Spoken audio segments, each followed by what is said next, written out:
Guys, go through last lecture notes.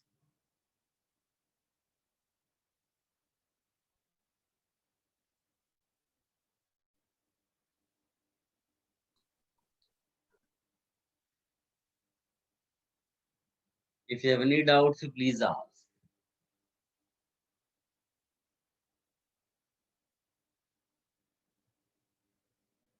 Hello sir. बोले बेटा। Sir isomerism कब start करेंगे? नेक्स्ट लेक्चर से। Okay sir. आज कुछ हम लोग एप्लीकेशंस का पार्ट करेंगे और एक दो क्वेश्चंस बुकलेट वाले, जो कुछ डिफिकल्ट वाला क्वेश्चन कई सारे बच्चे पूछ रहे थे डाउट सेशन में, उसको करेंगे।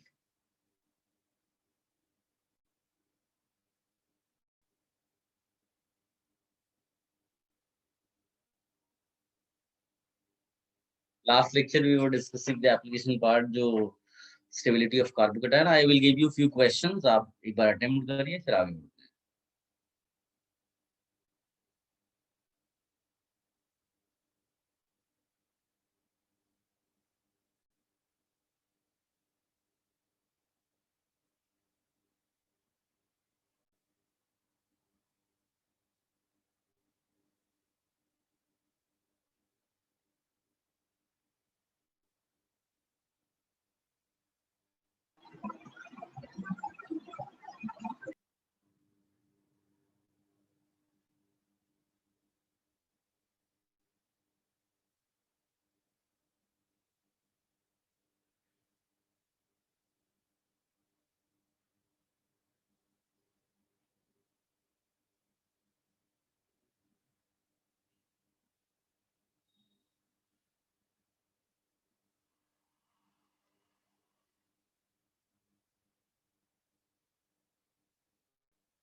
नोट्स रिफर करिए अगर आपको कोई डिफिकल्टी हो।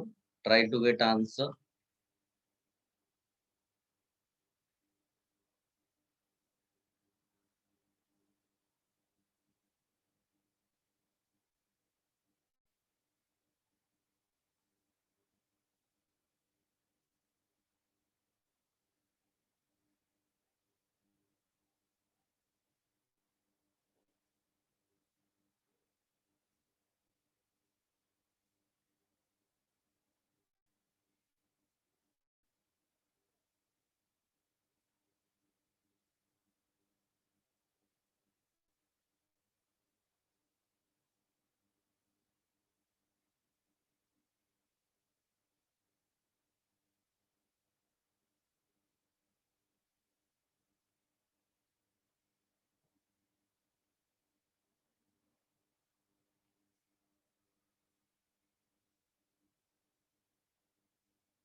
गाइस फटाफट आंसर लिखिए चैट बॉक्स में।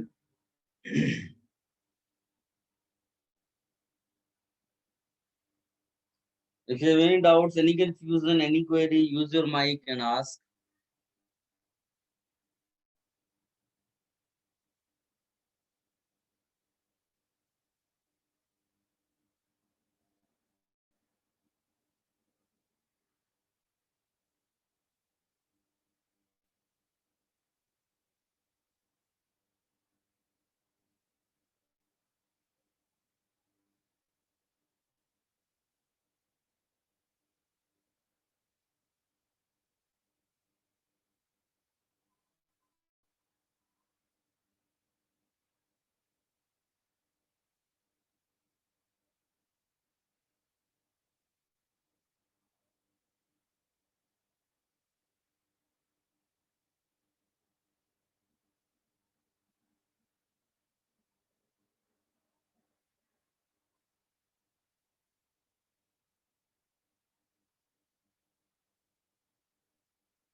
Good, very good.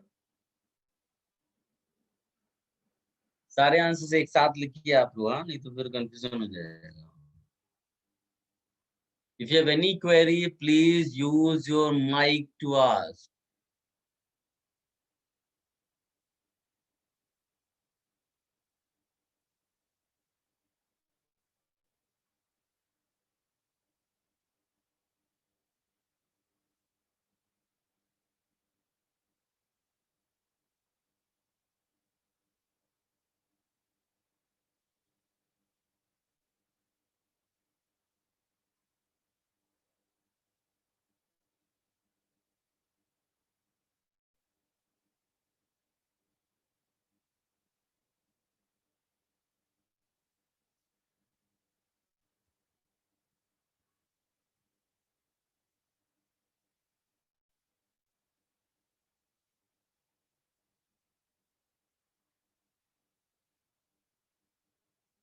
सबने अटेम्प्ट कर लिया?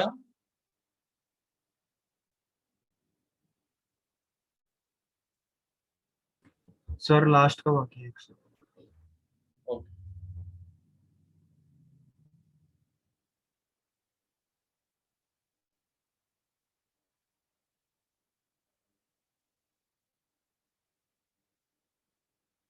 आज हम लोग ये जीओसी का जो भी बचा हुआ पार्ट है सब फिनिश करेंगे एंड नेक्स्ट लेक्चर से हम स्टार्ट कर देंगे आइसोमेरिज्म। और जब आइसोमेरिज्म चल रहा होगा तो आप मान कर चलिए कि 15 डेज तक उसका कोई काम नहीं आता, कोई भी बुकलेट का या किसी क्वेश्चंस का। तो that time you have to attempt your booklet, वो फिनिश करके then you have to attempt MS शान टाइप ऑफ बुक। तो जितना भी जीओसी का आपका पेंडिंग वर्क है you have to complete that in those 15 days, क्योंकि आपको क्लासरूम में जो पढ़ाया जाएगा उसको हल्का फुल्का रिवाइज कर लेंगे तो वो चलता रहेगा, कंटिन्यू काम रहेगा। ठीक है, तो अभी आपके पास 15 डेज के आसपास का टाइम रहने वाला है, और अगर आपने उसको मिस कर दिया तो फिर आपके पास लोड बढ़ जाएगा आइसोमेरिज्म का। तो my advice is for these 15 days you at least complete the booklet part, you solve MS Sean questions, and then after 15 days you have to start questions of isomerism.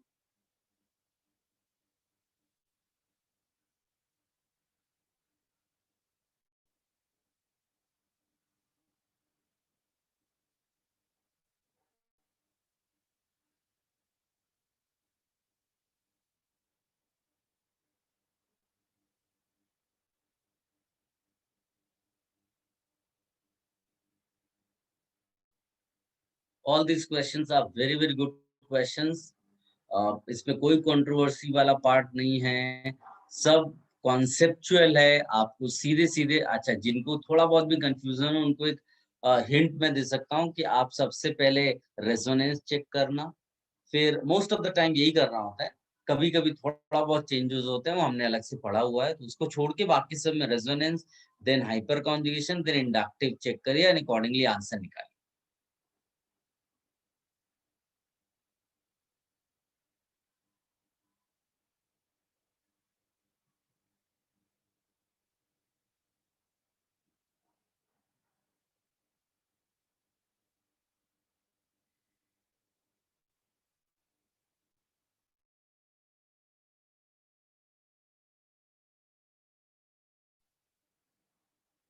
Let me know if you have completed.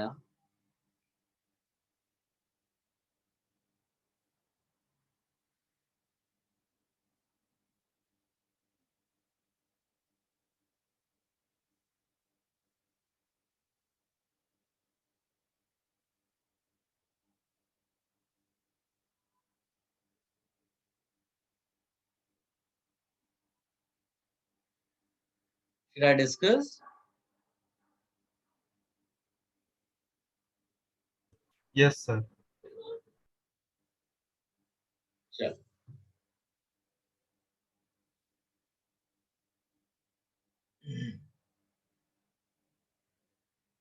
guys, see this first question. पहली चीज है कि ये सबसे पहले हमको resonance check करना पड़ता है, और अगर वो नहीं समझ में आया तो फिर हाइपर कॉन्जुगेशन। आप ऐसा सोचिए कि वेनेवर आर ग्रुप, ये मैंने पहले भी लिखाया हुआ है, फिर से एक बार बता रहा हूँ। Whenever alkyl group, methyl, ethyl, propyl, butyl, whenever R group is connected to benzene, then the electron electron releasing power is decided by hyperconjugation. भूलना नहीं है ये line. Whenever alkyl group is connected to benzene, then electron releasing power is decided by hyperconjugation. तो इसमें CH3 है, इसमें CD3 है, इसमें CT3 है। ड्यूटेरियम, ट्रिटियम, ये सब हाइड्रोजन का आइसोटोप्स हैं। जिनको मालूम है केमिकल बॉन्डिंग में परहैप्स पढ़ाया जाता है, नहीं पढ़ाया गया हो तो आप इसको रट लें कि जो बॉन्ड स्ट्रेंथ होता है ना, वो Ct का सबसे ज्यादा है, देन Cd है, देन Ch है। बाकी कोई डिफरेंस नहीं, इसके पास भी 3 H है, इसके पास 3 D है, इसके पास 3 T है। लेकिन CH का बॉन्ड स्ट्रेंथ कम होता है, यानी it will be easy for you to break CH, यानी कि it will be easy for CH3 to show hyperconjugation. यानी हाइपर कॉन्जुगेशन अगर बोला जाएगा तो सबसे अच्छा CH3 का, फिर CD3 का, या फिर मैं बोलूं CH, CD and then Ct। ये आपका हाइपर कॉन्जुगेशन का ऑर्डर हो गया। और हाइपर कॉन्जुगेशन से उसकी इलेक्ट्रॉन रिलीजिंग पावर डिसाइड हो रही है। जितना इलेक्ट्रॉन्स इसके पास ज्यादा आएगा ये स्टेबलाइज कर जाएगा। तो सबसे ज्यादा कौन स्टेबलाइज हुआ? 1, देन 2, देन 3। मैं आपको 30 सेकेंड्स देता हूँ, आप इसका सोल्यूशन अच्छे से लिखिएगा। मेन चीज है हाइपर कॉन्जुगेशन यहाँ पर, क्योंकि एल्काइल ग्रुप कनेक्टेड है बेंजीन रिंग के साथ। प्लीज, अगर किसी को कोई भी क्वेरी होता है इन बिटवीन, बाकी लोग आंसर्स का लिखें, और you can ask using your mic.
Copy कर लिया?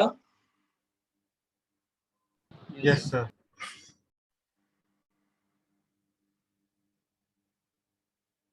अब आप दूसरा वाला देखिए। इसमें क्या लिखेंगे? इसमें लिखेंगे कि ये जो CH3 CD3 है ये मेटा पोजीशन पे है। और मेटा पोजीशन पे ना तो हाइपर कॉन्जुगेशन वर्क करेगा ना रेजोनेंस वर्क करेगा। तो यहाँ पर आंसर किसके बेसिस पे डिसाइड होगा? Only Inductive. इंडक्टिव। वैसे मैंने आपको डी और एच का आइडिया दिया था, बट फिर भी आप यहाँ लिख लेना कि जो इंडक्टिव का ऑर्डर होता है ना, इंडक्टिव से ये प्लस आई होता है। Plus I means releasing power. तो Ct3 जो होता है सबसे ज्यादा होता है, फिर CD3, फिर CS3। यानी कि जो इलेक्ट्रॉन रिलीजिंग वे में जाएंगे अब, तो ये सबसे अच्छा स्टेबलाइज करेगा कार्बोकेटायन को। तो इसका आंसर क्या हो जाएगा? 3 ग्रेटर देन 2 ग्रेटर देन 1। जो इसका मेन लाइन वो क्या है कि here alkyl group is connected to connected at meta position, and meta position no hyperconjugation, no resonance, only inductive decides the answer. This is the inductive effect order plus I, and that is why answer is this. इसको भी लिख लो 30 seconds.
Done. Yes, sir.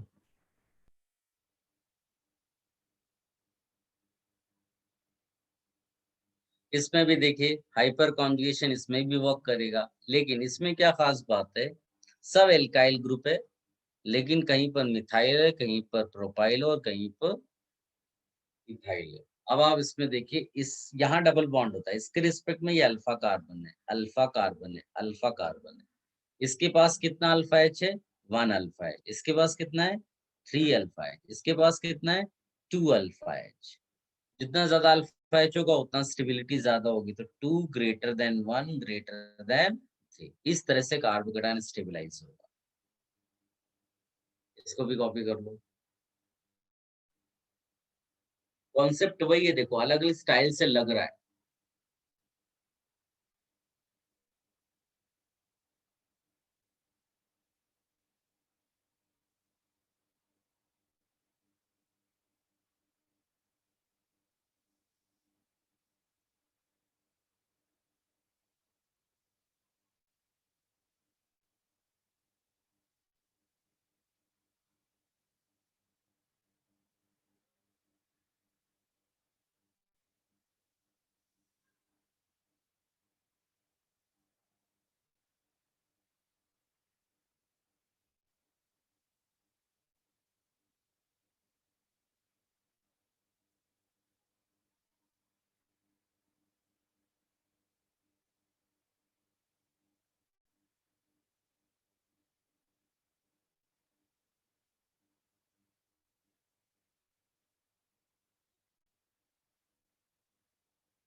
Done.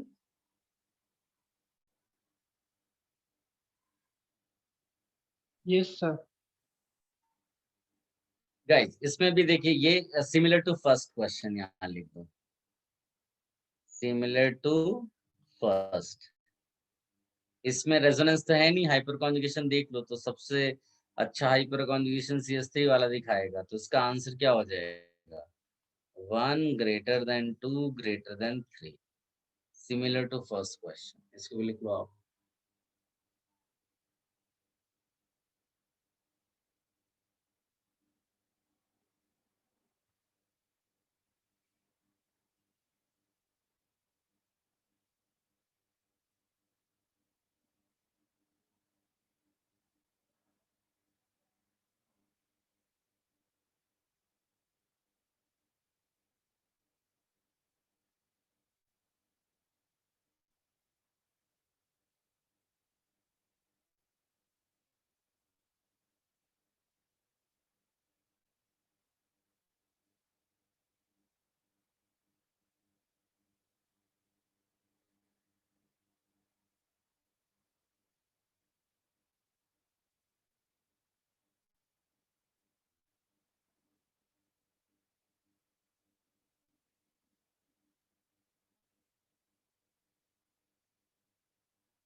Guys next question में देखो आप, this part is common, so answer will be decided by what? NH2 group, NH2 electron releasing group, OH electron releasing group. याद रखना, बार बार बोल रहा हूँ, पहले रेजोनेंस, ये नहीं कोई बच्चा बोलेगा कि पहले इंडक्टिव चेक कर लो। रेजोनेंस चेक किया और हम लोग क्या बोलेंगे? NH2 is better electron releasing, ER मतलब electron releasing group via resonance then OH। क्यों? कोई बता सकता है इसका answer? Why do we say NH2 is better electron releasing group than OH via resonance? Anybody?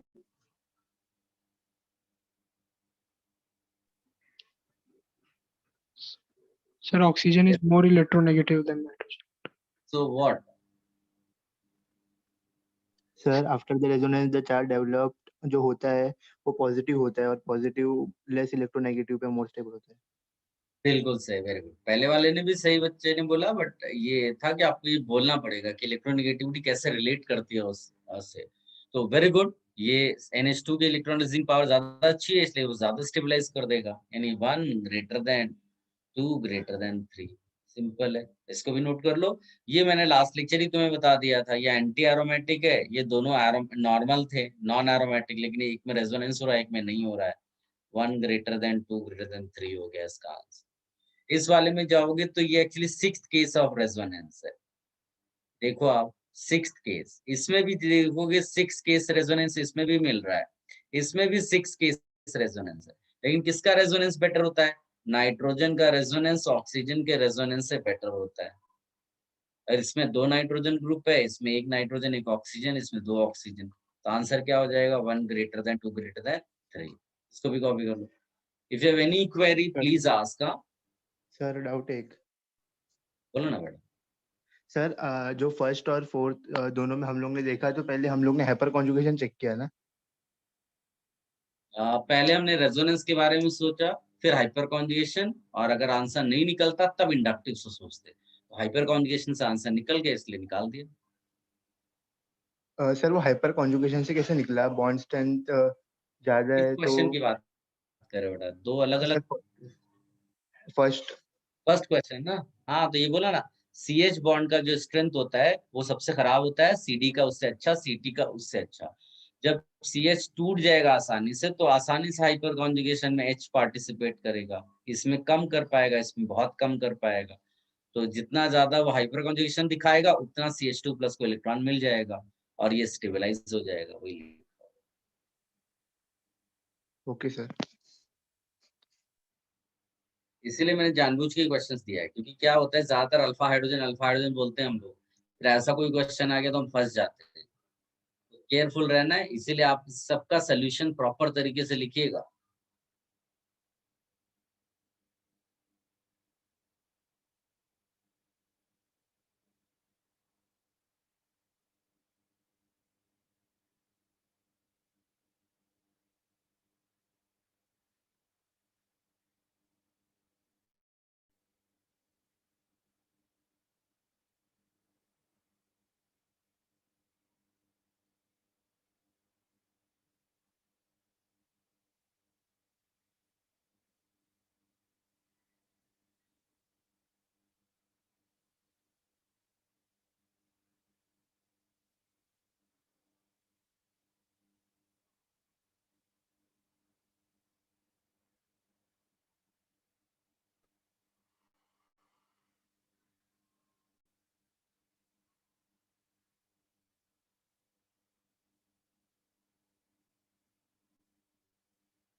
सबने कॉपी कर लिया सब कुछ?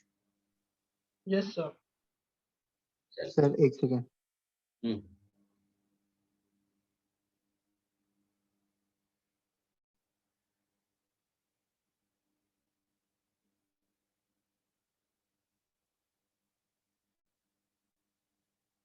Done sir.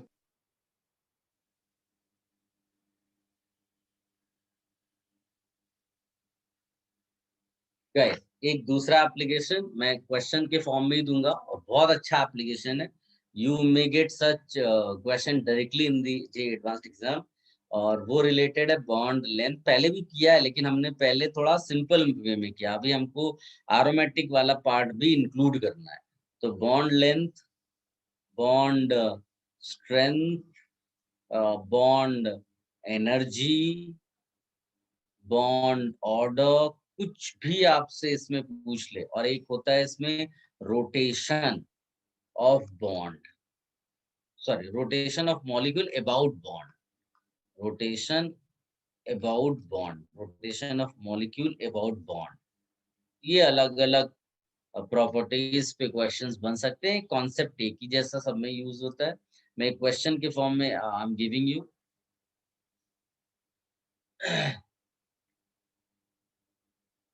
आप इसको पहले एक बार ट्राई करो।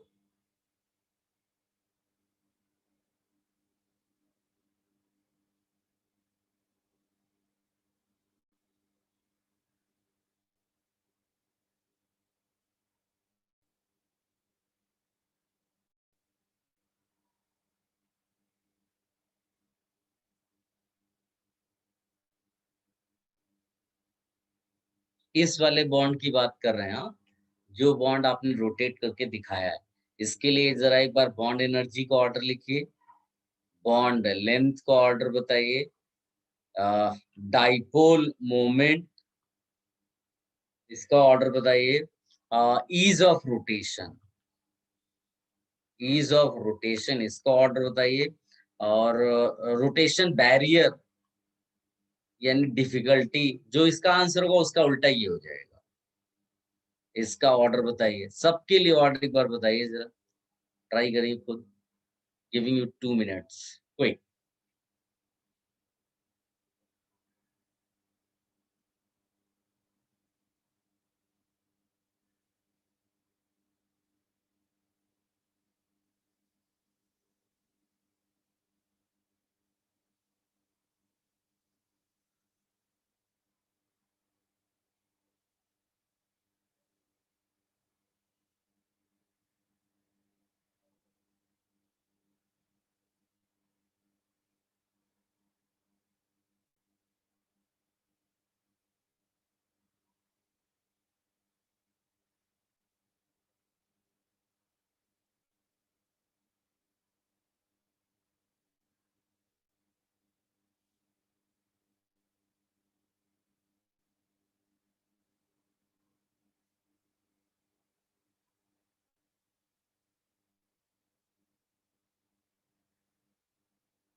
सबने अटेम्प्ट कर लिया?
क्या डिस्कस, सबने अटेम्प्ट किया?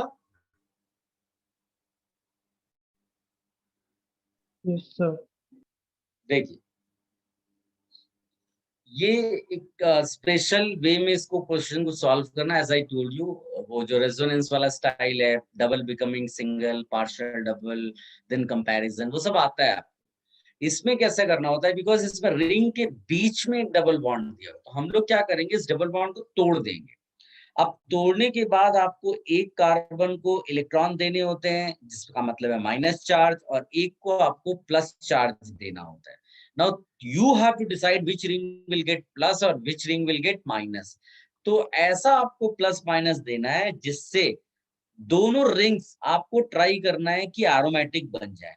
अब आप ध्यान से देखो मैंने क्या किया, अगर ऊपर वाली रिंग को मैंने प्लस दे दिया तो आई विल रियलाइज कि ये 6 पाई इलेक्ट्रॉन्स का लूप हो गया, कैन यू सी। और नीचे वाले को माइनस दिया तो 6 पाई इलेक्ट्रॉन्स का लूप बन गया।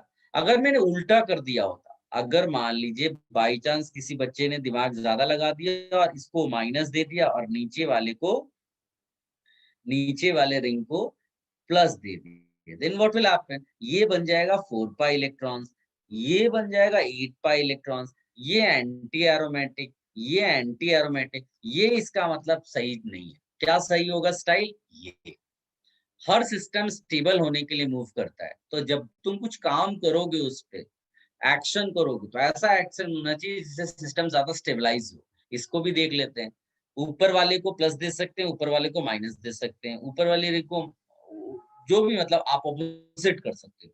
तो आप ऐसा करें, अगर यहाँ पर प्लस और यहाँ माइनस रख दें, देन यू विल रियलाइज कि ये जो है 6 पाई इलेक्ट्रॉन्स का लूप एरोमेटिक, ये 2 पाई इलेक्ट्रॉन्स का loop aromatic. So here also you're getting aromatic, here also you're getting aromatic. इसमें भी वही aromatic, इसमें भी वही aromatic. अब अगर पहले वाले को सोचो, पहले वाले में कुछ भी कोशिश कर लो, believe me, both rings you cannot get aromatic. अगर मैंने ये सिस्टम दिया तो बड़ी वाली रिंग 6 पाई इलेक्ट्रॉन्स की है, एरोमेटिक बन जाएगी, ये अनफॉर्चुनेटली 4 पाई इलेक्ट्रॉन्स की एंटी एरोमेटिक। अगर कभी भी एक रिंग एरोमेटिक हो और एक anti aromatic, whole compound will be called anti aromatic. और अगर एंटी एरोमेटिक बन रहा है यानी सिस्टम डिस्टेबलाइज हो रहा है, तो इसका मतलब है कि इसमें ये डबल बॉन्ड के फॉर्म में ही रहना चाहेगा। तो हम यहाँ लिख देंगे मोर डबल बॉन्ड कैरेक्टर। जबकि इन दोनों केसेस में क्या हो रहा है, ये डबल बॉन्ड तोड़ते हो, प्लस माइनस लिखते हो, you are getting aromatic system, यानी कि ये डबल जो है वो सिंगल की तरफ मूव करना चाहेगा ड्यू टू एरोमेटिसिटी। किसमें ज्यादा मूव करेगा? जिसमें ज्यादा एरोमेटिसिटी होगी। इसमें both rings have got 6 pi electron, 6 pi electrons, while in this case what is happening, one is 6 pi electron and one is 2 pi electron. तो आप लिखेंगे ये ज्यादा बेटर एरोमेटिक है, दोनों रिंग ज्यादा डीलोकलाइज वाले इलेक्ट्रॉन्स वाला है, बेटर एरोमेटिक। यानी सबसे ज्यादा सिंगल बॉन्ड कैरेक्टर किसमें मिलेगा? इसमें। सिंगल बॉन्ड कैरेक्टर का मतलब बॉन्ड एनर्जी कम हो जाएगी, तो इसका आंसर होगा 2 लेस देन 3 लेस देन 1। जबकि इस वाले में क्या होगा, बॉन्ड लेंथ निकालना, सिंगल बॉन्ड कैरेक्टर ज्यादा होना चाहिए, ये हो गया। अच्छा, डाइपोल मोमेंट का मतलब होता है प्लस माइनस, तो ये प्लस माइनस के फॉर्म में रहना चाहेगा ना, तभी तो एरोमेटिक मिल रहा है आपको। तो what will you answer here? 2 greater than 3 greater than 1। Ease of rotation का मतलब क्या है कि जितना सिंगल बॉन्ड कैरेक्टर होगा उतना ज्यादा आसानी से घूमेगा मॉलिक्यूल। तो किसमें सिंगल बॉन्ड कैरेक्टर ज्यादा है? 2 में, तो 2 greater than 3 greater than 1। Barrier किसमें ज्यादा होगा? जिसमें डबल बॉन्ड हो, याद रखना। तो ये हो जाएगा 1 ग्रेटर देन 3 ग्रेटर देन 2। तो ये एक लाइन में यहाँ लिख भी देता हूँ आप सबके लिए। आप ऐसे लिखिएगा, more single bond character implies easy rotation। बस इतना लाइन आप याद रखोगे, आपका काम हो जाएगा। इसको कॉपी कर लो और इस पे कोई क्वेरी हो तो आप प्लीज पूछो। सर बोल बेटा। सर अच्छा एरोमेटिक देखने के लिए हम लोग डीलोकलाइज देखेंगे क्या? दोनों में इक्वल डीलोकलाइज है तो ज्यादा स्टेबल। नहीं नहीं, ज्यादा delocalize. Okay sir.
Let me know if you have copied down.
Done?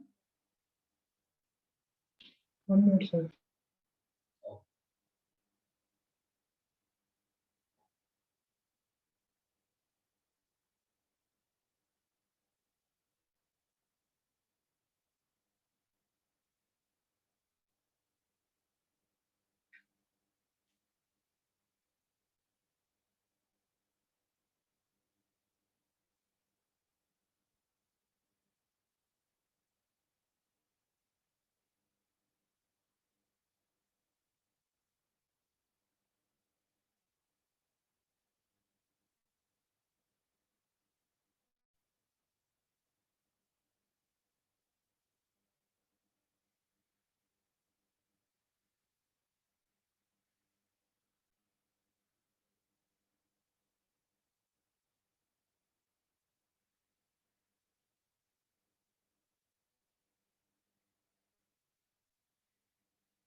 Guys अभी आप नेक्स्ट लिखिएगा और इसके क्वेश्चंस बहुत आते हैं एग्जाम में, ऑलरेडी किया हुआ है मैंने सब।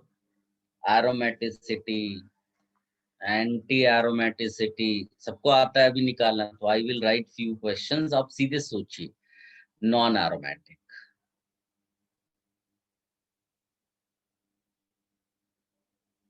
I am just writing the compounds, आप बस अपना दिमाग लगाइए। ऑलरेडी आपको मालूम है कि क्या क्या कैरेक्टर्स चेक करते हैं।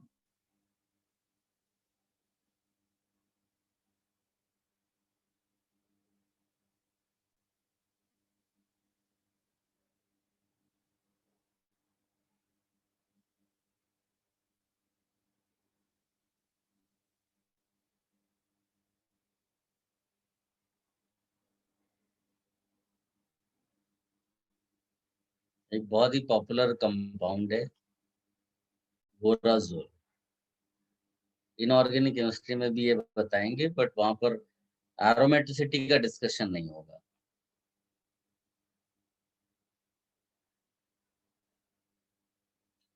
B3N3H6, इसको बोलते हैं बोराजोल। इसका दूसरा नाम है इनऑर्गेनिक बेंजीन।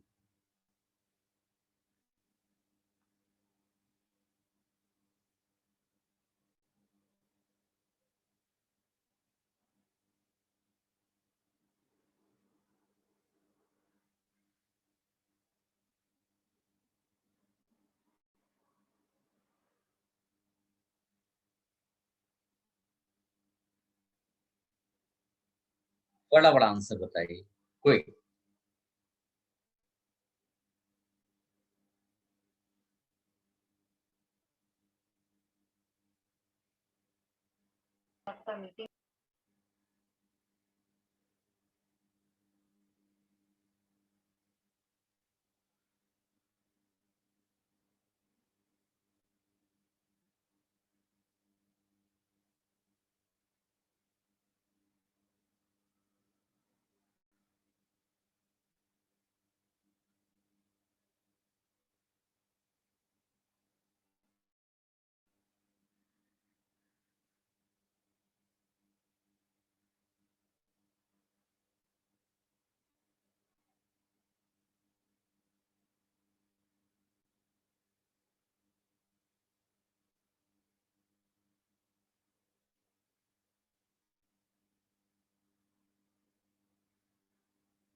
डन।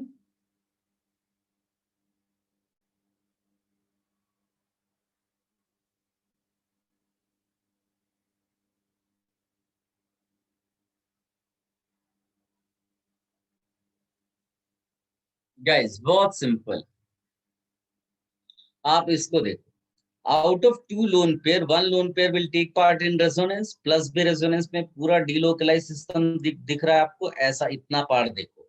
ये जीरो कंट्रीब्यूट करेगा, two electrons two electrons two electrons, कितना हो गया 6 पाई इलेक्ट्रॉन्स का लूप, आराम से ये एरोमेटिक हो गया। इसको देखो, ऐसे क्वेश्चन जब तुम्हारे पास आए जिनमें डबल बॉन्ड करके कुछ बीच में गड़बड़ कर रहा हो, तो आप उस डबल बॉन्ड को ब्रेक करके प्लस माइनस के फॉर्म में लिख दो, यानी इसी को मैं ऐसा लिख सकता हूँ, यहाँ O माइनस किया, यहाँ प्लस लिख दिया, डबल बॉन्ड को प्लस माइनस करके लिख दिया। अब आप ध्यान से देखो, ये सिस्टम प्रीवियस सिस्टम जैसा ही ऑलमोस्ट है। इस हिस्से को देखो इतना, क्योंकि रिंग का यही पार्ट है। Out of two lone pair one lone pair will take part in resonance, plus resonance में डबल, डबल रेजोनेंस में तो ये हो जाएगा 6 पाई इलेक्ट्रॉन्स अगेन। ये इसको भी आप एरोमेटिक बोल दोगे।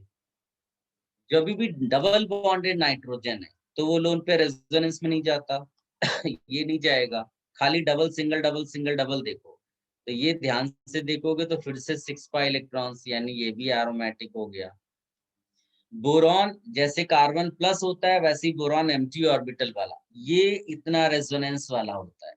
बोरॉन बैरियर नहीं होता है रेजोनेंस का, बोरॉन पार्ट लेता है रेजोनेंस में अपने एम्प्टी ऑर्बिटल से। तो 2 + 2 + 2 और एम्प्टी का मतलब 0, कितना इलेक्ट्रॉन का लूप आएगा 6 पाई का। This will be aromatic. ये तो नाम ही लिखा इन और इन बेंजीन, सीधे सीधे समझ लो, एरो के बदले डबल बॉन्ड मान लो तो डबल सिंगल, तो ये 6 पाई इलेक्ट्रॉन्स का लूप, ये भी एरोमेटिक हो गया। ये कुछ स्पेशल क्वेश्चंस इस तरह से आपको मिल सकते हैं, when many rings fuse together and when you realize कि एक सर्कल सा बन रहा है ऐसा। जब भी आपको ऐसा लगे कि रिंग्स इस तरह से फ्यूज्ड हैं कि एक सर्कुलर वे में कई सारे रिंग्स इस तरह से जा रही हैं, तो आप केवल आउटर जो पेरीफेरी में इलेक्ट्रॉन्स है ना उतना काउंट कर लो। अगर वो 4n+2 सेटिस्फाई कर गया तो समझ लेना कि ओवरऑल आपको करने की जरूरत नहीं है। अदरवाइज क्या होता है, इंडिविजुअली आपको रिंग की एरोमेटिसिटी दिखानी होती है, लेकिन अगर बाई चांस इंडिविजुअली आप डिफिकल्ट है, आप पेरीफेरी में चेक कर लो, तो अगर यहाँ पर 4n+2 पाई सेटिस्फाई हो गया तो आप उसको एरोमेटिक बोल दो कि यहाँ पर 2 to 4 to 6 to 8 to 10 to 12 to 14, यानी 14 पाई इलेक्ट्रॉन्स मैच किया एरोमेटिसिटी को। ठीक है, ये अगर थोड़ा डिफिकल्टी भी अभी आए तो इसको स्किप कर दो, बाकी सब कॉपी कर लो, जब आप क्वेश्चंस करोगे तो you will get the idea.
Done?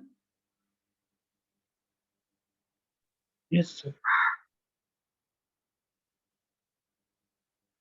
Guys, now next application के फॉर्म में लिखिएगा रिएक्शन विद AgNO3 सॉल्यूशन, या मैं सीधे सीधे अगर खाली रिएक्शंस कर दूं, उसमें जैसे एक रिएक्शन है रिएक्शन विद AgNO3 सॉल्यूशन। अभी एक बैच में थोड़ा सा उनको कम समझ में आ रहा था तो मैंने फिर स्किप कर दिया। आप भी देख लो, अगर आपको समझ में आता है तो ठीक है, नहीं तो I can skip this concept. ये ऐसा बहुत अभी इसकी रिक्वायरमेंट नहीं है। कई बार हाइड्रोलिसिस करके भी रिएक्शन लिखा होगा। ये और ये दो अलग अलग चीजें हैं, बट कॉन्सेप्चुअली उनको सॉल्व एक जैसे करना पड़ता है। और ये सब की सब हैलाइड्स के लिए होती है। जैसे मान लीजिए कोई हैलाइड है RCl, RCl एक एल्काइल हैलाइड है, इसका रिएक्शन तुमने AgNO3 के साथ कराया। AgNO3 का मतलब होगा Ag प्लस और NO3 माइनस। तो Ag प्लस जो होता है ना, वो इसका Cl निकाल लेता है और बना देता है AgCl। वो ये होता है व्हाइट प्रेसिपिटेट। तो अगर मान लीजिए किसी रिएक्शन में तुम्हें व्हाइट प्रेसिपिटेट मिल गया एल्काइल हैलाइड का, इसका मतलब है alkyl halide can easily give Cl। और अगर व्हाइट प्रेसिपिटेट नहीं मिल रहा है, इसका मतलब रिएक्शन नहीं हो पा रहा है। तो कई बार आपको 2-3 एल्काइल हैलाइड देगा, बोलेगा कौन रिएक्शन ज्यादा करेगा, तो जो आसानी से व्हाइट प्रेसिपिटेट बना देगा वो रिएक्शन ज्यादा करेगा। सिंपल सी बात है, ठीक है। तो ये कई बार Ag हो सकता है RBr हो। अगर RBr है तो ये AgBr बनाएगा। AgBr येलो प्रेसिपिटेट होता है, AgI भी येलो प्रेसिपिटेट होता है। तो ये केवल रिएक्शंस के लिए है ना। अभी जैसे मान लीजिए कि मैं यहाँ पर एक लिख दूं, एक मैं ये लिखता हूँ ये, और एक मैं लिखता हूँ ये, and I am asking which one is more reactive towards AgNO3 solution. एक मान लीजिए मैंने लिखा है ऐसा, और एक मैंने लिख दिया है ऐसा। तो which one is more reactive, ये एक क्वेश्चन है, ये एक क्वेश्चन है, और सबके लिए क्वेश्चन का स्टाइल वही है। Which is more reactive out of two, more reactive towards towards AgNO3 solution. तो इसमें क्या करना होता है कि जैसे ये दो कंपाउंड्स हैं, तो मैं क्या करूंगा, इन दोनों के Cl को हटा दूंगा, एंड आई विल चेक, इन एक केस में ये कार्बोकेटाइन बनता है और दूसरे केस में ये कार्बोकेटाइन बनता है, राइट। इन दोनों में से the one which is more stable, वो आसानी से Cl दे देगा। मैं लिख देता हूं, the one which is more stable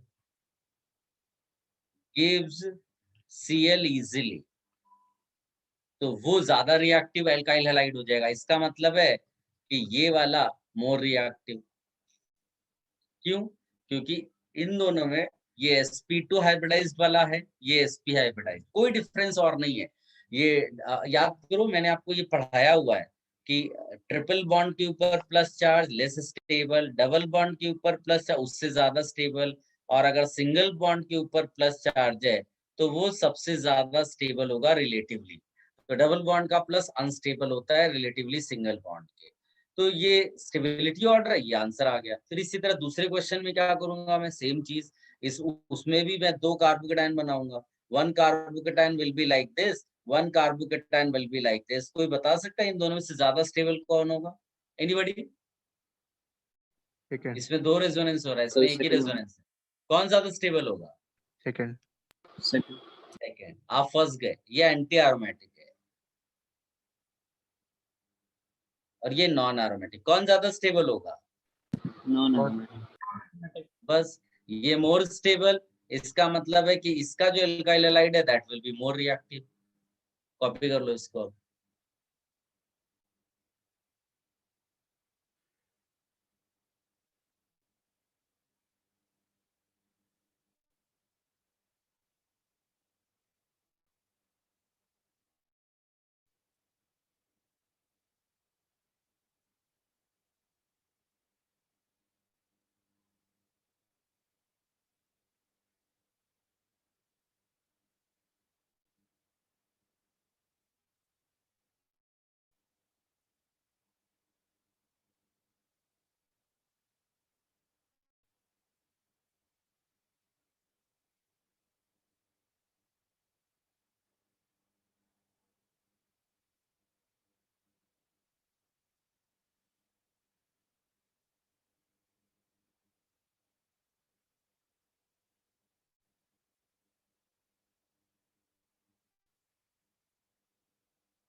sir आप एक मिनट नेक्स्ट पेज पे जाना। Next page.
डन।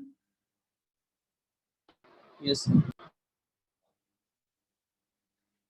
गाइस इसमें एक आध रिएक्शंस के क्वेश्चंस बनते हैं, जैसे कई बार रिएक्शन विद सोडियम लिखा होगा कहीं पर,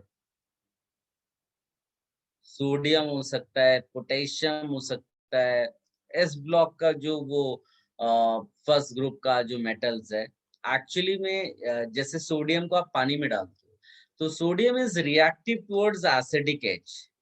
ये अगर मान लीजिए ये आपस में रिएक्शन करते हैं, यहाँ H2O ले लो, कुछ भी कोई एसिड, मतलब H connected to strong electronegative element ले लो, एसिडिक प्रोटोनिक वाला H होना चाहिए, तो सोडियम जो इसमें से H2 रिलीज करा देता है।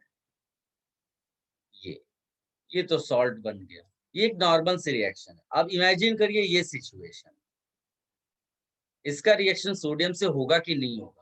तो हमने चेक किया कि यहाँ पर जो H है ना, अगर उसको रिमूव कर दो तो यहाँ माइनस चार्ज आएगा लोन पेयर के साथ और ये 6 पाई का लूप बन जाएगा, यानी सिस्टम एरोमेटिक होगा। कॉन्जुगेट बेस एरोमेटिक हो जाना मतलब ये H तो एसिडिक ही होगा ना, तो यहाँ रिएक्शन हो जाएगा। तो ये सिचुएशन कुछ ऐसी बनेगी, यहाँ पर आप Na+ डाल दो और साथ में निकाल दो हाफ H2। तो कई बार क्वेश्चंस ऐसे भी आएंगे, which of the following reaction gives aromatic product. तो यस, ये एरोमेटिक प्रोडक्ट है। ठीक है, इसी तरह से एक आध रिएक्शंस ऐसी होंगी जो थोड़ी अलग सी हैं, बट आप उनको याद भी कर सकते हो अगर आपको डिफिकल्टी आए। जैसे ये एक नॉन एरोमेटिक कंपाउंड था, ठीक है, लेकिन अगर इसका रिएक्शन पोटेशियम के साथ कर दो ना, तो पोटेशियम एस ब्लॉक का एलिमेंट है, इसके पास एक एक्स्ट्रा इलेक्ट्रॉन होता है, तो अगर ये 2 इलेक्ट्रॉन इसको दे देता है तो एक नया सिस्टम बन जाता है जो दिखने में ऐसा लगेगा तुम्हें, यहाँ डबल बॉन्ड, यहाँ डबल बॉन्ड, यहाँ डबल बॉन्ड, और यहाँ पर 2 नेगेटिव चार्ज के साथ इलेक्ट्रॉन। इसको ध्यान से देखोगे तो ये 10 पाई इलेक्ट्रॉन्स का लूप बन रहा है, और 10 पाई इलेक्ट्रॉन्स का लूप का मतलब ये बन जाएगा एरोमेटिक। इस तरह के क्वेश्चंस भी मिल सकते हैं। जैसे ये सोडियम पोटेशियम इलेक्ट्रॉन देता है, उसी तरह से अगर इसका रिएक्शन किसी लुईस एसिड के साथ करा दो, इसको बोलते हैं लुईस एसिड, तो ये इलेक्ट्रॉन्स ले लेता है। इलेक्ट्रॉन्स लेने का मतलब है कि जहां माइनस तुम्हें दिख रहा है ना, उस प्लेस पे तुम्हें प्लस दिखना शुरू हो जाएगा, और जब वहां प्लस दिखेगा, अब आप ध्यान से देखो, ये सिस्टम में आपको 6 पाई इलेक्ट्रॉन्स का लूप दिख रहा होगा, ये फिर से एरोमेटिक बन गया। तो इस तरह से कुछ अलग सी रिएक्शंस तुम्हें मिल सकती है कहीं ना कहीं, तो उसके लिए भी रेडी रहना है। इसीलिए ये भी आप कॉपी कर लो, बाद में जब क्वेश्चन आएगा तो फिर और डिस्कशन करेंगे।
Copied? 1 minute, sir. Okay.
Done, sir. Guys ये पार्ट सब खत्म हो गया, एप्लीकेशन वाला भी। अब एक दो चीजें रह गई हैं, कुछ इंटरमीडिएट जो उतना पूछते नहीं है, but we will complete that part also. तो एक हेडिंग डालिएगा carbene. Carbene, this is an intermediate. अब अगर इफ यू रिकॉल एल्कीन का फॉर्मूला याद करो, CnH2n होता है, और तुमने कभी भी n का वैल्यू 1 नहीं डाला होगा, हमेशा n की वैल्यू 2, 3, 4, क्योंकि अगर 1 डालोगे तो डबल बॉन्ड कैसे प्लेस करोगे। लेकिन अगर उसी फॉर्मूले में n की वैल्यू 1 डाल दो तो जो मिलेगा ना, उसी को कहते हैं कार्बीन। ये होता है फॉर्मूला कार्बीन का। एक छोटा सा नोट इसमें लिखो,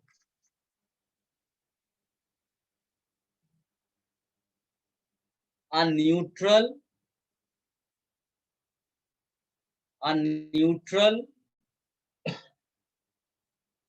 divalent carbon,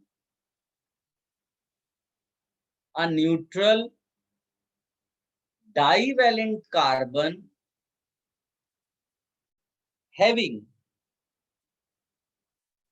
a neutral divalent carbon having two non-bonding electrons, having two non-bonding electrons on the divalent carbon,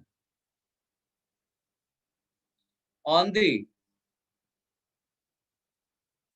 divalent carbon is called carbene. Example देख के पता चल रहा है 2H है और ये दोनों कार्बन की 4 वैलेंसी, वो टेट्रावैलेंट है, 4 इलेक्ट्रॉन्स आउटर मोस्ट शेल में, 2 तो बॉन्ड बना रहे हैं, 2 बच गए, तो इसलिए उसको बोलते हैं नॉन बॉन्डिंग इलेक्ट्रॉन्स। अब ये जो नॉन बॉन्डिंग इलेक्ट्रॉन्स हैं, ये हो सकता है कि अलग अलग ऑर्बिटल में हो, लाइक दिस, या हो सकता है एक ही ऑर्बिटल में ये दोनों डाल दिए आपने, ऐसा। तो डिफरेंस क्या है दोनों? तो if you recall atomic structure कुछ आपने पढ़ा होगा, हंस rule of maximum multiplicity. What happens, Yes. Many times हम लोग हंस रूल तो याद रखते हैं, बट पूरा नाम ध्यान से नहीं देखते। हंस रूल ऑफ मैक्सिमम मल्टीप्लिसिटी, तो उसमें जो वर्ड मल्टीप्लिसिटी है ना, वो बड़ा स्पेशल है। वो सिस्टम ज्यादा स्टेबल होता है जिसमें वो प्लस हाफ या माइनस हाफ के मल्टीपल में हो इलेक्ट्रॉन्स। तो अगर तुमसे ये दो सिस्टम में पूछा जाए which one is more stable, तो ऑफ कोर्स ये वाला सिस्टम ज्यादा स्टेबल है। एक मैथमेटिकली मल्टीप्लिसिटी निकाली जाती है इस फॉर्मूले से। एस जो होता है वो टोटल स्पिन होता है, इसमें देखोगे तो हाफ हाफ कितना हो गया, 1। तो बताइए इसके लिए मल्टीप्लिसिटी की वैल्यू क्या होगी, 2 मल्टीप्लाइड बाई 1 प्लस 1 यानी 3। इसलिए इसका नाम है ट्रिपलेट कार्बीन। ट्रिपलेट कार्बीन, इसका देखो मल्टीप्लिसिटी क्या आएगा, स्पिन कितना है, हाफ माइनस हाफ, 0 हो गया, तो 2 into 0 plus 1 that comes 1, that is why name is singlet carbene. Singlet carbene, तो ट्रिपलेट कार्बिन भी पता चल गया तुम्हें, सिंगलेट कार्बिन भी। और इन दोनों में ज्यादा स्टेबल कौन है? ऑफ कोर्स ट्रिपलेट कार्बिन, तो वो भी मैं लिख देता हूँ।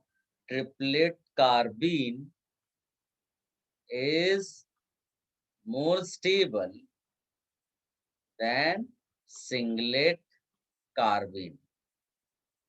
ठीक है। और अगर तुम हाइब्रिडाइजेशन और शेप देखोगे तो इसमें तो लोन पेयर नहीं है, लेकिन ये लोन पेयर के फॉर्म में, तो ये इसको आप लिख दोगे sp हाइब्रिडाइज्ड, और ये लीनियर शेप में रहेगा। और इसको अगर लिखना चाहोगे ज्यादा कुछ तो ये हो जाएगा sp2 और v शेप। तो ये कॉपी कर लो आप। ये केवल इंटरमीडिएट है, इसमें ज्यादा परेशान होने की जरूरत नहीं। जैसे carbocation, carbon ion free radical, वो ज्यादा पॉपुलर है, फेमस है, उसी तरह का ये एक इंटरमीडिएट है। If you have any query use mica.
Done.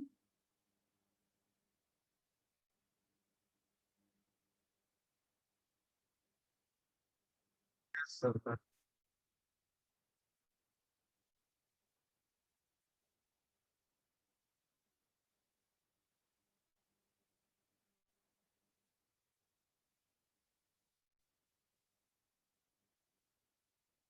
There are few substituted carbenes, तो उनके भी नाम लिख लो आप।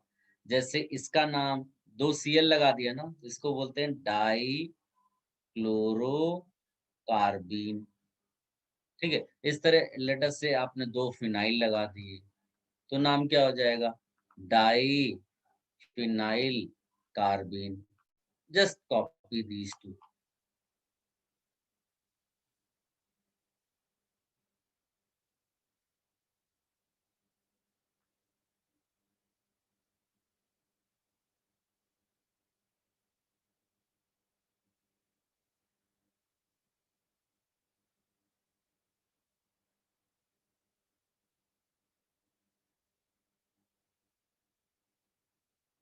Guys, very similar to this carbon, there is another intermediate, उसको भी थोड़ा सा लिख लेते हैं, नाइट्रीन।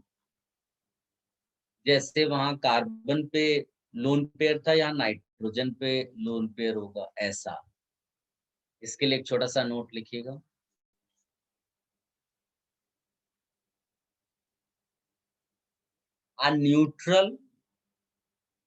A neutral monovalent molecule, a neutral monovalent molecule of nitrogen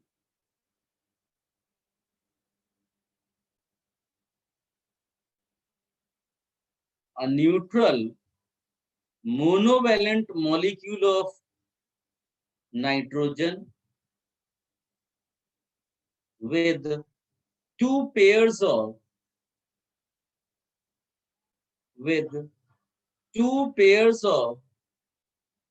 non-bonding electrons on nitrogen,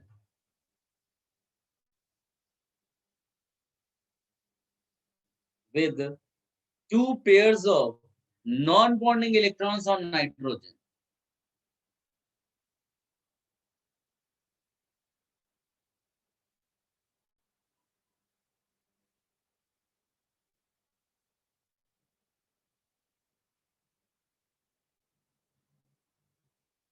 ये एग्जाम्पल आप कॉपी कर लेना.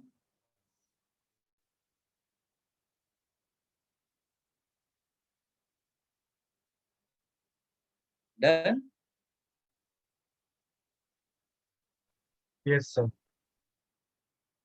गाइस इसमें लास्ट पार्ट लिखिएगा थियरी वाले, फिर मैं बुकलेट का क्वेश्चन एक दो कराता हूँ.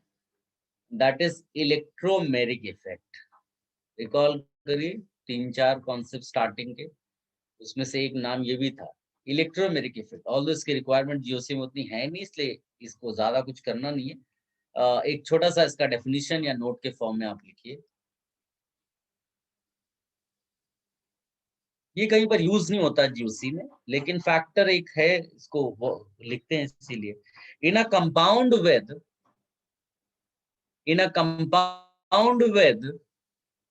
multiple bonds,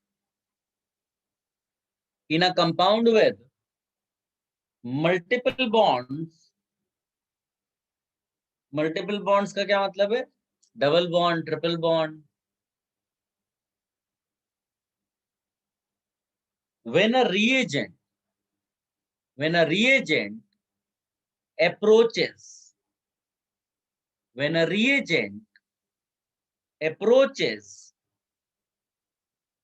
the organic compound, when a reagent approaches the organic compound,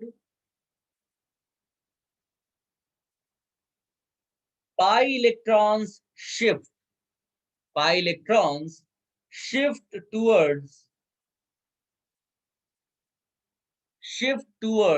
one of the combining atoms, one of the constituent atoms. ऐसा करके लिखिए, one of the constituent atoms. This is a temporary effect. I repeat, in a compound with multiple bonds, double bond or triple bond, when a reagent approaches the organic compound, pi electrons shift towards one of the constituent atoms. This is a temporary effect. Simple है, ध्यान से देखना. एक example लेते हैं, इसको कहते हैं कीटोन, एसीटोन है ये. It has been found given a nucleophile, याद है ना, जिसके पास लोन पेयर होता है उसको न्यूक्लियोफाइल कहते हैं. When nucleophile approaches this compound, ये जो पाई इलेक्ट्रॉन्स दिख रहा है ना, ये ऑक्सीजन की तरफ शिफ्ट हो जाता है और फिर ये न्यूक्लियोफाइल इसके साथ कनेक्ट हो जाता है. तो ये जो शिफ्टिंग है ना पाई इलेक्ट्रॉन्स की, ये शिफ्टिंग, इसको कहते हैं electromagnetic effect. Why temporary? Permanent क्यों नहीं है? इंडक्टिव परमानेंट था, resonance permanent, the hyperconjugation was permanent, because here this shifting occurs when nucleophile or reagent approaches. अगर ये अप्रोच ना करे तो कोई शिफ्टिंग नहीं होगी, इसीलिए इस इफेक्ट को क्या बोलते हैं? Temporary effect. Just copy the exam. If you have any query ask.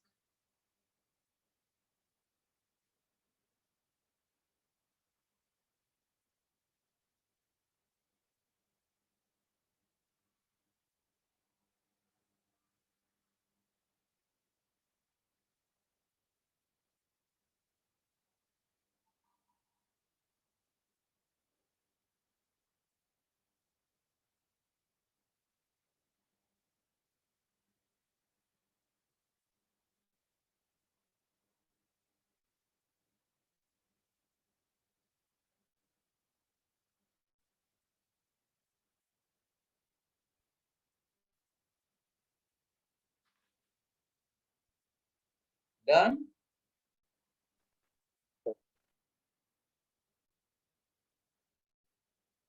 Guys, all of you open your booklet और उस बुकलेट में क्वेश्चन नंबर 8, 9, 10 एक्सरसाइज 5 उसको ओपन करिए.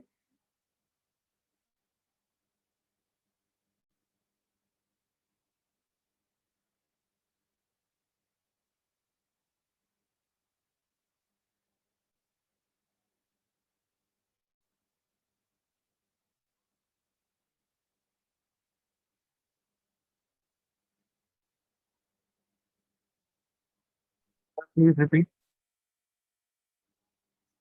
मैंने बोला है question number 8, 9 and 10 exercise 5 open करिए बुकलेट का, बिकॉज बहुत सारे बच्चों ने क्वेश्चन पूछा है मुझसे ये, और इसीलिए मैंने सोचा कि इसको पहले डिस्कशन में ही ले आते हैं।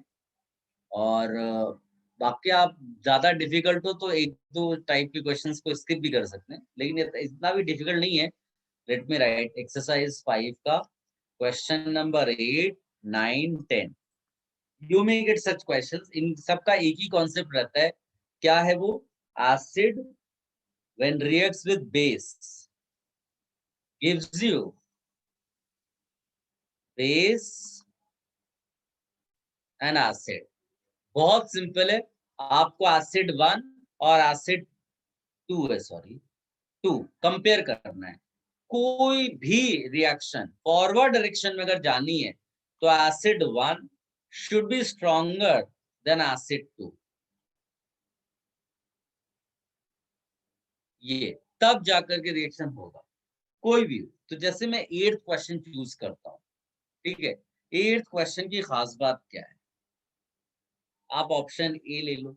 अच्छा, अगर आपको कभी भी एसिड का कंपैरिजन में डिफिकल्टी है तो आपको क्या करना है? आप नोट्स रिफर करिए। आपको बहुत मैंने एसिड्स का कंपैरिजन कराया, फिनॉल हो गया, कार्बोक्सिलिक एसिड हो गया, H2CO3, terminal alkyne, alkane, so many compounds, active methylene. आप जस्ट चेक योर नोट्स, जहां भी थोड़ा बहुत कंफ्यूजन है नोट्स रिफर करो, क्योंकि क्वेश्चन सॉल्व करने के लिए इसमें केवल एसिड का कंपैरिजन चाहिए, बाकी तो फॉरवर्ड जाएगा नहीं जाएगा वो इससे पता चल जाएगा। अब मैं क्वेश्चन नंबर 8 को चूज कर रहा हूँ। ऑप्शन ए में क्या है? ये है फिनॉल,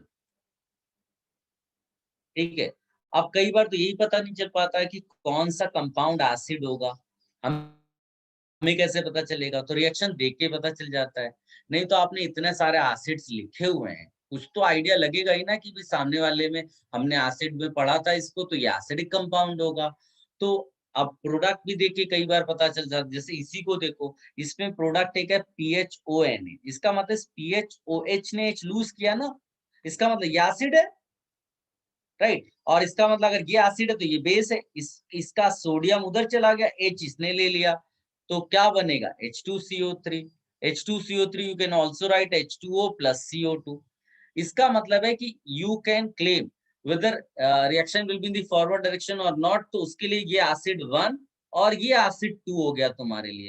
एसिड 1 और एसिड 2 को आप कंपेयर कर लो, राइट। तो PHOH जो होता है phenol is less acidic than H2CO3, acidic than H2CO3। इसका मतलब ये रिएक्शन नहीं हो सकता। और ये तुम्हें ना मालूम हो तो नोट्स चेक करो, आपको सब कुछ लिखा है मैंने एसिडिक, कहीं ना कहीं तो मिल ही जाएगा, हर चीज मैंने एसिडिक में लिखा है। केवल कंपैरिजन, मैं केवल ये बता रहा हूँ क्वेश्चन कैसे सॉल्व करें। एसिडिक एसिड का कंपैरिजन नोट्स चेक करिए।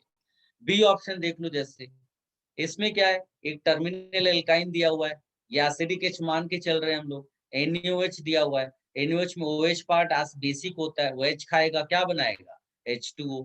तो उधर आपका H2O आपका एसिड हो गया, तो यानी कंपैरिजन किसके बीच में होगा? इस वाले एसिड और इस वाले एसिड के बीच में। फिर से नोट्स रिफर करिए and you will realize H2O is stronger acid, stronger than, relative होता है ना, टर्मिनल एल्काइन। इसका मतलब ये रिएक्शन में नहीं होगा, क्योंकि लेफ्ट का एसिड ज्यादा स्ट्रॉन्ग होना चाहिए। Getting my point? इसी तरह से सी ऑप्शन चेक करो, सी ऑप्शन में चेक करोगे तो आपका प्रोडक्ट में H2O है। डी ऑप्शन चेक करोगे तो प्रोडक्ट में एल्केन है, ध्यान से देखो।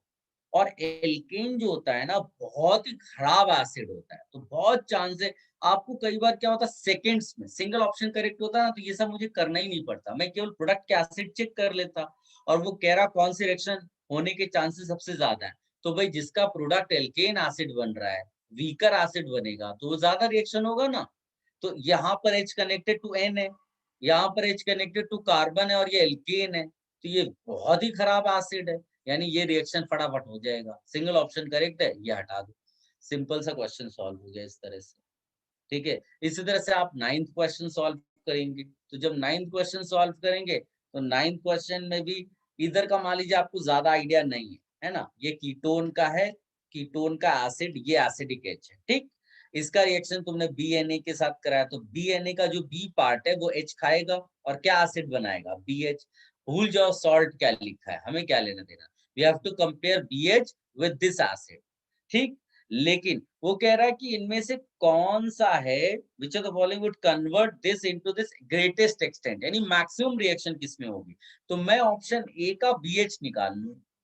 ऑप्शन ए का BH क्या हो जाएगा, C2H5OH। ऑप्शन बी का BH क्या हो जाएगा, CH3COH। ऑप्शन सी का BH क्या हो जाएगा, C6H5 whole thrice CH। Option D का BH क्या हो जाएगा, H2। जिसका BH सबसे खराब एसिड होगा, ये वीक जितना होगा, जितना ये वीक होगा उतना रिएक्शन फॉरवर्ड डायरेक्शन में जाएगी, ये मान लेना। तो इन सब में वीक कौन है, इसमें H कनेक्टेड टू O, इसमें H कनेक्टेड टू O, इसमें H कनेक्टेड टू C, इसमें H कनेक्टेड टू O। इसका मतलब है सबसे खराब ये है, वीकर एसिड है। तो यही वाला आंसर हो जाएगा, इसमें ज्यादा रिएक्शन फॉरवर्ड डायरेक्शन में जाएगी, समझे ना। 10th क्वेश्चन को पिक कर लो। 10th क्वेश्चन में देखो पिक्रिक एसिड दिया है, डी ऑप्शन में, डी ऑप्शन में फिनॉल दिया है, सी वाले में एक्टिव मिथाइलिन है। ये सब नाम मैंने सब बताए हुए, खाली एसिडिक स्ट्रेंथ का कंपैरिजन करना है आपको। जो सबसे खराब एसिड लेफ्ट का होगा वो रिएक्शन नहीं करेगा। सिंपल सी चीज है। इस तरह से आपको 9th, 8th और 10th क्वेश्चन सॉल्व करने, ये कॉन्सेप्ट है इनका, ठीक है। इस तरह से आप सॉल्व करिए। जैसे किसी ने लिख दिया कि 11th क्वेश्चन, तो भाई 11th क्वेश्चन भी यही है, इसी स्टाइल से करना है। एक कंपाउंड दिया हुआ है, ये कंपाउंड दिया है जिसका एसिडिक H है, इसकी रिएक्शन किसके साथ करा दी, NaNH2। बोला प्रोडक्ट क्या बनेगा, NH2 विल एब्स्ट्रैक्ट H, और एसिड क्या बनाएगा इधर, NH3। साथ में कंपाउंड और बनेगा सॉल्ट। हमें वैसे सॉल्ट से कोई लेना देना नहीं है, हमें तो एसिड से मतलब होता है, राइट। तो यानी कंपैरिजन आपको इस वाले का NH3 से के साथ करना था। अगर ये रिएक्शन फॉरवर्ड डायरेक्शन में वो कह रहा हो रही है, यानी अकर्स लिखा हुआ है, इसका मतलब कौन ज्यादा एसिडिक होगा, ये वाला कंपाउंड कि ये वाला compound. If the reaction is taking place in the forward direction, तो लेफ्ट का एसिड ज्यादा स्ट्रांग हुआ, यानी कि ये वाला स्ट्रांग ज्यादा हो गया इससे। ये लो, एक चीज पता चल गई। इसी तरह से फिर नेक्स्ट, इसी स्टेप में नेक्स्ट स्टेप का रिएक्शन देखो, उसमें देखो प्रोडक्ट का एसिड क्या बन रहा है। अगर वो रिएक्शन, क्योंकि उसमें भी हो रहा है, उसमें भी आपका लेफ्ट का एसिड ज्यादा स्ट्रांग होगा। फिर आगे वाला थर्ड स्टेप की रिएक्शन करो, उसमें भी लेफ्ट और राइट के एसिड्स का कंपैरिजन कर लो, फटाफट आपको आंसर निकलता चला जाएगा। अगर कोई भी एसिड बेस रिएक्शन हो रहा है, देन लेफ्ट हैंड साइड का acid will be stronger than right hand side का एसिड। ये सिंपल सा कॉन्सेप्ट है, ठीक है। इसको आप चाहिए तो कॉपी कर लो, एंड आप पूरा बुकलेट अटेम्प्ट करना, पूरा बुकलेट आप अटेम्प्ट करना।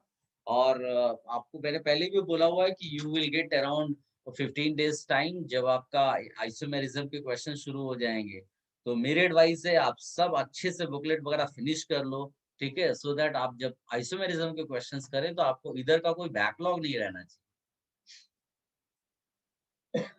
सर बोले आपने एक क्वेश्चन दिया था,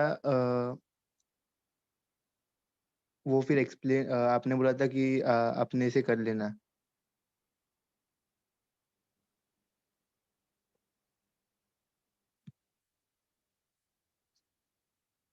अपने से कर लेना मतलब सर मतलब आप बाद में एक्सप्लेन करने वाले थे। कौन सा क्वेश्चन, एसिडिक स्ट्रेंथ का 2 क्वेश्चन है। मुझे नहीं मालूम, नंबर बोलो तो तभी तो देखूंगा मैं। जब आपने कैटेगरी ऑफ फिनॉल लिखाया था उसके बाद में।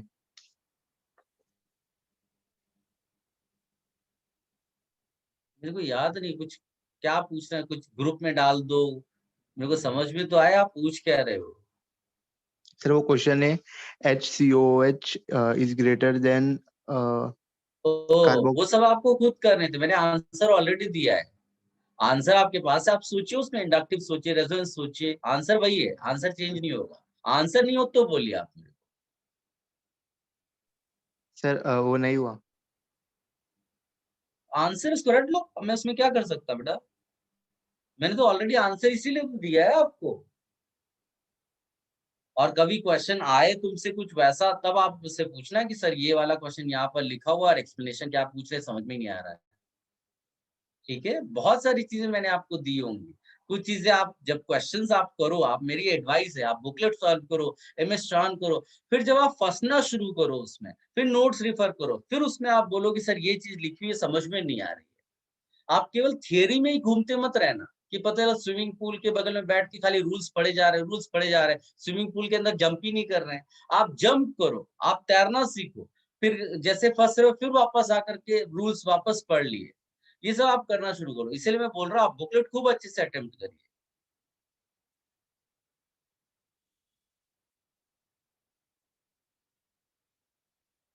नेक्स्ट लेक्चर में हम लोग आइसोमेरिज्म स्टार्ट कर देंगे, ठीक है।